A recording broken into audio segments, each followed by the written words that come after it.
Welcome back everyone, my name is Lee from Lee's Kitchen. Today I'm going to show you how you can turn your tomato scraps into tomato paste. Don't throw them out.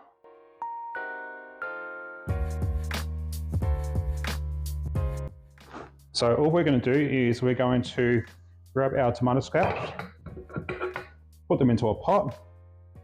I also have some dehydrated tomato skins I did last year and I have not touched them, so I'm going to throw them in here.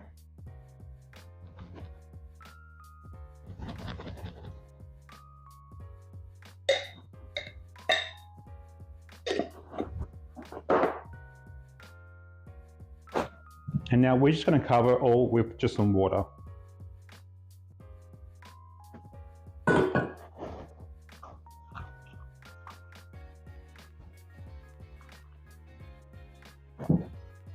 Just a little bit more. And then we're going to get this onto the stove. We're going to simmer it for about 2 hours. And we're going to get all the goodness out of these skins. And then we're going to pass it through the food mill.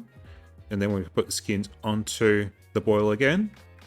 And then we're going to pass them through again. And you can do it as many times as you want until you get all the tomato out of your skins. So now the tomato scraps have been boiling for about 2 hours. So now we're going to do our first pass through the food mill.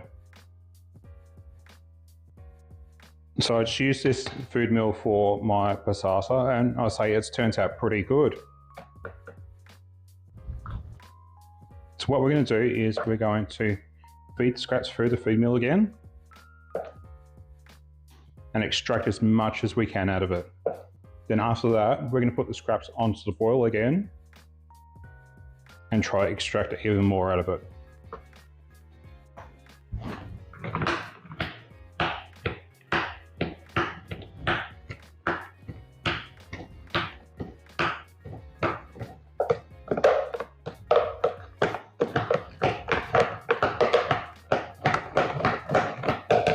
So now what we're going to do is we're going to put all that pulp back into the pot.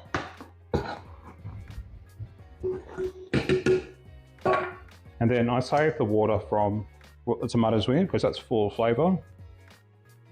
Pour that over that. Now we're going to simmer that for another 2 hours on the stove. And I'll be back when we're going to strain it again. So now I've let the skins cook for about an extra hour. Now I'm going to put them through the food mill again for a final time.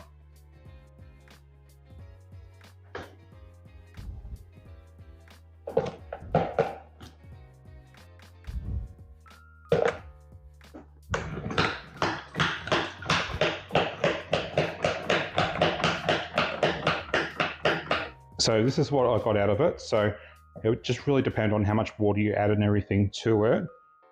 So what I'm going to do is, it's a bit late today, so I'm going to put this into the fridge and then another day I will boil this down and turn it into tomato paste. And all of this can go into the compost now, knowing I've got absolutely everything I could get out of it.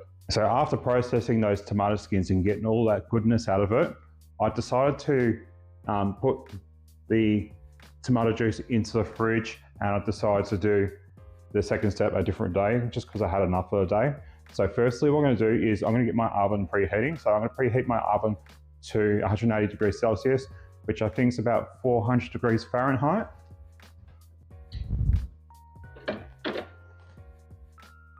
And then what we're going to do is I'm going to get this into some oven trays. I'm going to start it on the stove, get it boiling, and then we're going to put it into the oven. So I just have 2 roasting pans here that can also go onto the stove. So I'm just going to pour all this into these.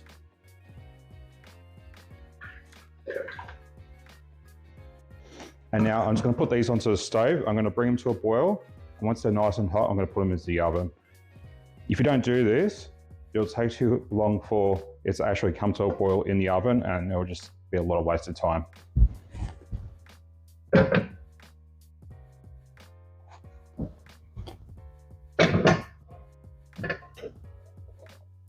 All right, so now these have come to a boil now. We're going to get them into the oven. And the reason why we're going to put them in the oven is because when you do it on a burner, you're going to have that heat underneath and there's more of a chance it's going to catch and everything. Plus also, it's just very uneven. When you put it in the oven, you got all that heat all surrounding it and everything. So it'll help it evaporate from the top, underneath, and it'll do very evenly, so it's less likely to catch. So we're gonna put it into the oven, and we're gonna stir it probably about every half an hour. And then once it starts to thicken up, you wanna start stirring about every 15 minutes until you get like a tomato paste consistency.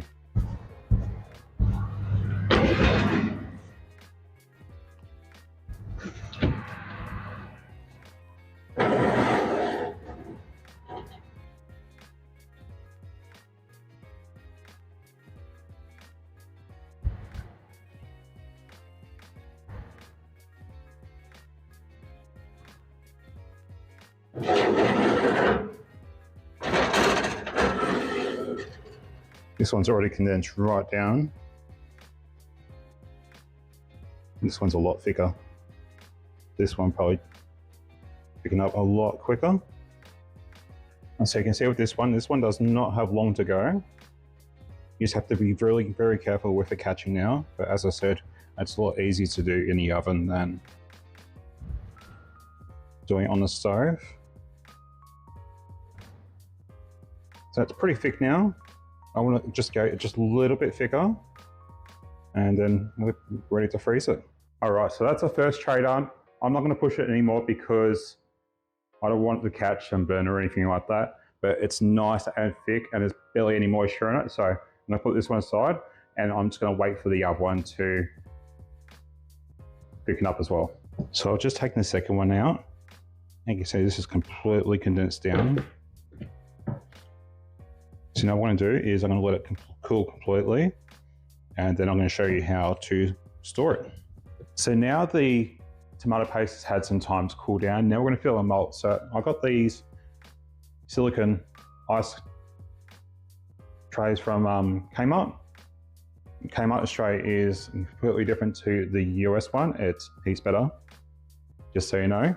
And we're going to fill these and we're going to freeze them. There is a canning recipe for tomato paste, but you will have to add some acid to actually can it.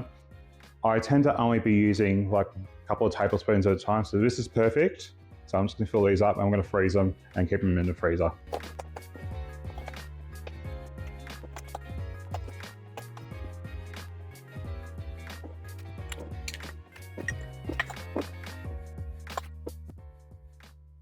And there you go, tomato paste from something that we would either compost or throw out. So if you like this video, don't forget to give it a good old like. And if you want to see more, don't forget to subscribe. Thank you.